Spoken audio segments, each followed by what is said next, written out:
Dalam malam yang krusial di Stadion Gelora Bandung Lautan Api, GBLA, Persib menegaskan ambisinya di Asia dengan performa penuh determinasi. Laga melawan Selangor FC bukan sekadar soal 3 poin, melainkan soal reputasi, momentum, dan posisi di klasemen grup G. Jalannya pertandingan ke momen kunci. Persib tampil agresif sejak awal, langsung menekan lini pertahanan Selangor FC dan menciptakan peluang sejak menit ke-12 melalui aksi William Barros. Gol pembuka datang pada menit ke-29 lewat kerjasama cepat. Umpan terobosan dari Mark Locke ditemukan Adam Alis yang melepaskan tembakan terukur ke gawang Selangor FC di babak kedua. Persib mendapatkan hadiah penalti pada sekitar menit ke-65 setelah Federico Barba dijatuhkan di kotak penalti. Andrew Jung dipercaya menjadi eksekutor dan sukses mengubah skor menjadi 2-0. Selangor beberapa kali mengancam, terutama lewat Alvin Fortes yang melewati beberapa pemain Persib di menit ke-55, namun Teja Pakualam tampil sigap untuk mempertahankan clean sheet. Analisis taktis inti strategi. Persib menunjukkan kematangan dalam proses transisi. Mereka bermain sabar, kemudian menyerang cepat saat ruang terbuka muncul, terbukti lewat gol pertama yang lahir dari counter. Pertahanan Persib tampil solid. Meski Selangor berusaha meningkatkan intensitas, barisan belakang tuan rumah jarang memberi celah serius. Di lini tengah, penguasaan bola Persib cukup baik berkat peran Mark Locke sebagai pengatur ritme, membuat Selangor sulit mengembangkan permainan.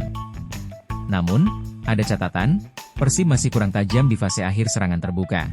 Beberapa peluang dari Barros ataupun patokan penuh tidak berhasil dikonversi menjadi gol tambahan. Sedangkan bagi Selangor, masalah besar muncul dari kurangnya efektivitas dan kreativitas di depan gawang. Meski punya momen, mereka gagal menuntaskannya menjadi angka. Pemain kunci Adam Alis, gol pentingnya menit 29 menjadi pembuka kemenangan dan bukti kemampuannya dalam memanfaatkan ruang. Andrew Jung, eksekusi penalti yang tenang di menit 65 menegaskan mentalitas yang dibutuhkan di kompetisi kontinental. Teja Pakualam, berulang kali melakukan penyelamatan penting, menjaga Persib dari kebobolan dan menjaga momentum kemenangan.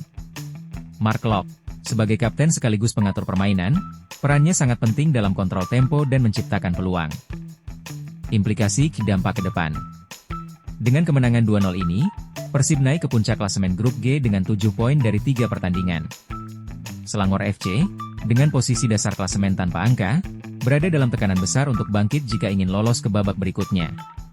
Untuk Persib, hasil ini membuka peluang lebih besar untuk melaju ke fase knockout, tapi tantangan masih belum selesai. Mereka perlu mempertahankan performa di sisa laga grup. Strategi dan mental di kompetisi kontinental seperti ini akan menjadi ukuran seberapa matang Persib dalam bersaing di level Asia. Kemenangan Persib Bandung atas Selangor FC adalah bukti bahwa tim ini bisa tampil komplet, agresif menyerang, kokoh bertahan, dan matang secara kolektif. Namun, kemenangan ini bukan akhir, melainkan awal dari babak penting. Tantangan sesungguhnya masih menanti.